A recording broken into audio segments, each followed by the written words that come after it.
Γιατί δεν ζεις ακόμα από τη μουσική? Εγώ θα σου πω.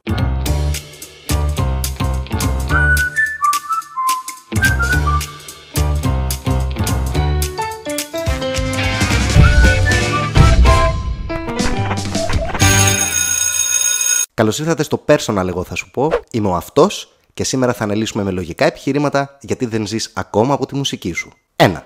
Έχω έναν φίλο που έρχεται η ώρα να κάνεις μια δουλειά. Ηχογράφηση, βίντεο, χρειάζεσαι ηχολήπτη ή ηθοποιό για το project σου. Δεν θα πας σε επαγγελματία, θα προτιμήσεις να πας στον φίλο σου που θα στο κάνει δωρεάν. Θα διαλέξεις την όμορφη ξαδέρφη σου να παίξει το κλιπ και όχι μια ηθοποιό. Θα πας στο σπίτι φίλου σου που θα σου κάνει δωρεάν την ηχογράφηση με αποτέλεσμα να ρίχνεις μονίμως την ποιότητα. 2. Δεν παίζεις με τους κανόνες. Η Ελλάδα έχει μια μουσική πραγματικότητα. Αυτή είναι και δεν αλλάζει εύκολα. Δεν λέω πως είναι καλή, κακή είναι, αλλά αυτή είναι. Όσο δεν παίζεις με αυτούς τους κανόνες, θα είσαι έξω από το παιχνίδι. 3ωρο πρόγραμμα με διασκευές, δικό σου κοινό, κακός ήχος σε μαγαζιά, χαμηλά μεροκάματα είναι κάποιες υποχωρήσεις που πρέπει να κάνεις στην αρχή. Το να λες εγώ παίζω μια μισή ώρα μόνο δικά μου και θέλω 100 ευρώ αλλιώς δεν παίζω, δεν θα σε βάλει στο χώρο. 3. Δεν θες να δουλέψεις. Ναι, δεν θέλεις. Βασικά δεν δουλεύεις αληθινά. Γενικά θες πολύ, αλλά δεν πιστεύεις και αληθινά σε αυτό που πας να κάνεις. Θα μπορούσες να ξυπνάς κάθε μέρα 9 το πρωί και για σερί 10 ώρες χωρίς να σηκώνεις κεφάλι να δουλεύεις πάνω στις μουσικές σου ικανότητες, στο promotion σου, στο booking σου, στο κοινό σου, στα social media σου, στις γνωριμίες σου. Κάθε μέρα 10 ώρες. Χωρίς να το ακυρώνεις και χωρίς ρεπό. Ακόμη και μετά από χωρισμό, μετά από ξενύχτη, μετά από τρακάρισμα το προηγούμενο βράδυ, ακόμα και άρρωστος. Πάνω κάτω ακριβώς όπως κάνεις για 450 ευρώ το μήνα όταν δουλεύεις σε σούπερ μάρκετ. Δεν θυμάμαι να σου δίνει ρεπό κανείς επειδή χώρισες το προηγούμενο βράδυ. Σηκώθηκες και πήγες στη δουλειά. Και θα μου πεις, μα πώς θα ζήσω? Θα σου πω ότι τα έσοδα θα έρθουν πολύ πιο γρήγορα από όσο πιστεύεις. Δοκίμασέ το σε εκείνο το διάστημα που είσαι άνεργος. Ή τέλος πάντων, κάτω 4ωρο τη μέρα. Πίστεψέ με, αν το κάνεις, θα αλλάξουν πολλά. 4. Επεμβαίνεις στη δουλειά των άλλων. Δεν αφήνεις τους επαγγελματίες που προσλαμβάνεις, όταν το κάνεις, να κάνουν τη δουλειά τους και την τέχνη τους. Είσαι από πάνω σε κάθε τους βήμα και τους λες πώς να κάνουν τη δουλειά τους.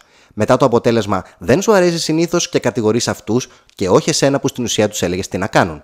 Άσε τον ηχολήπτη παραγωγό να κάνει την ηχογράφηση όπως ξέρει, άσε τον ενοχιστρωτή να χτίσει το ρημάδι το κομμάτι και άσε το βιντεά να σκηνοθετήσει και κάτσε γράψε κάνα νέο τραγούδι. Συμβουλή. Πριν πεις το βιντεά σου για το προγούλι σου και το καλό σου προφίλ, κάτσε δες κάνα κλιπ της Αντέλ που ποτέ δεν την ένιαξε που πάνε οι πατσές της. Και μην μου πεις ότι αυτή είναι διάσημη, άρα είναι αλλιώς, γιατί πριν γίνει διάσημη, πάλι έτσι ήταν τα κλιπ της. 5.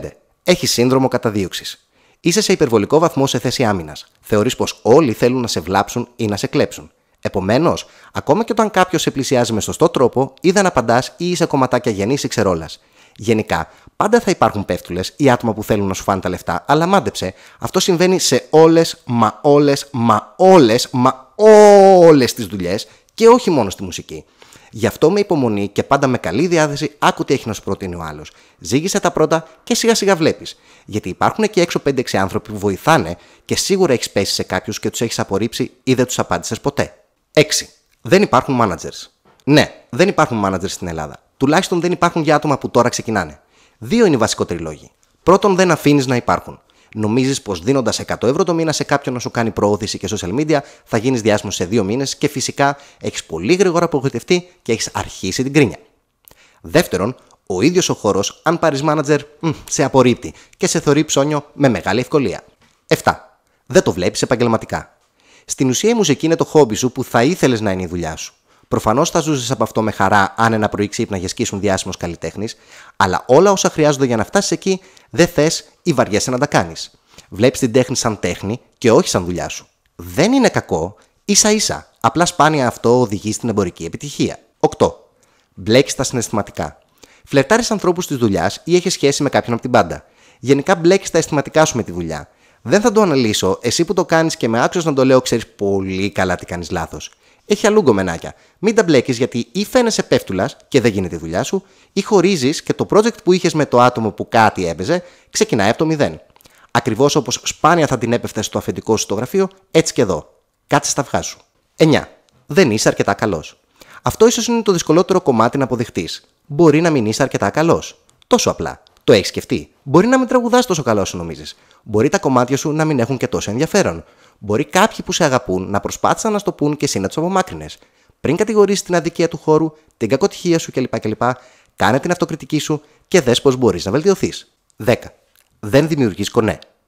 Η πρώτη φράση που ακούσα από μη διάσημους καλλιτέχνες είναι «Δεν έχω κονέ». Λοιπόν, μάντεψε. Τα κονέ που έχουν οι άλλοι δεν είναι μόνο οι συγγενείς τους ή οι κολλητοί που, ναι, κάποιοι έτυχε να έχουν στο χώρο.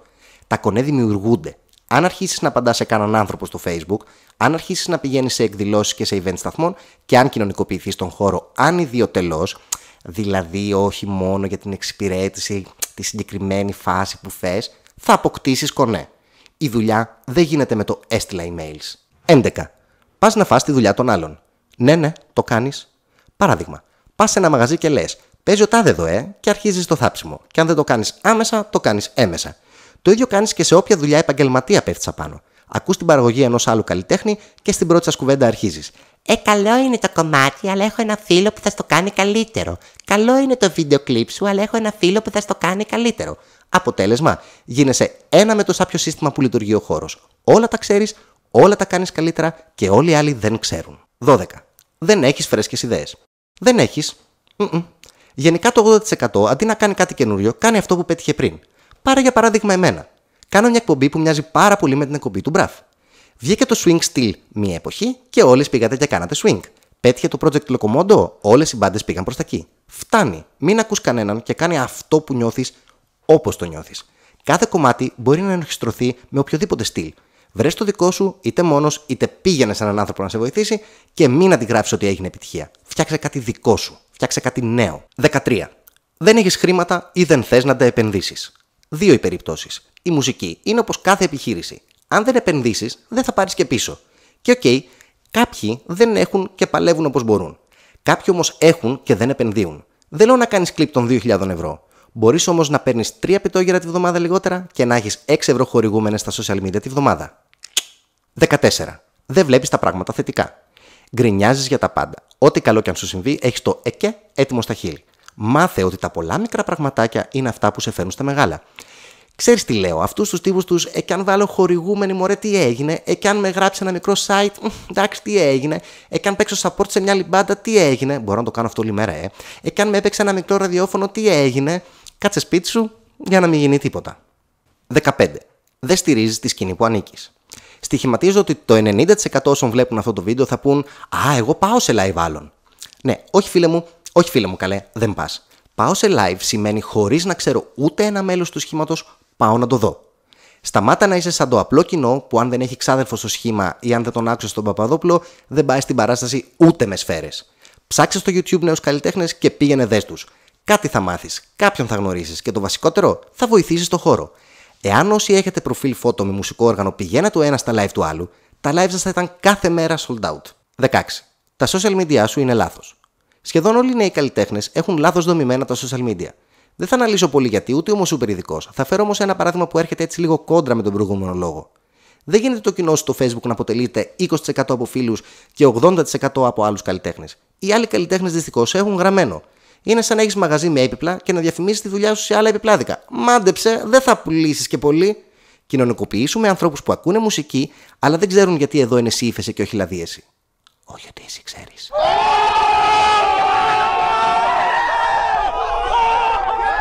«17. Δεν υπάρχει αληθινός χώρος να σε προβάλλει. Το άφησα τελευταίο για να σε ηρεμήσω, φίλε μου καλέ. Ναι, θα το πω. Δεν υπάρχει χώρος στην ουσία να σε προβάλλει. Τα ραδιόφωνα είναι. Η τηλεόραση είναι λίγο.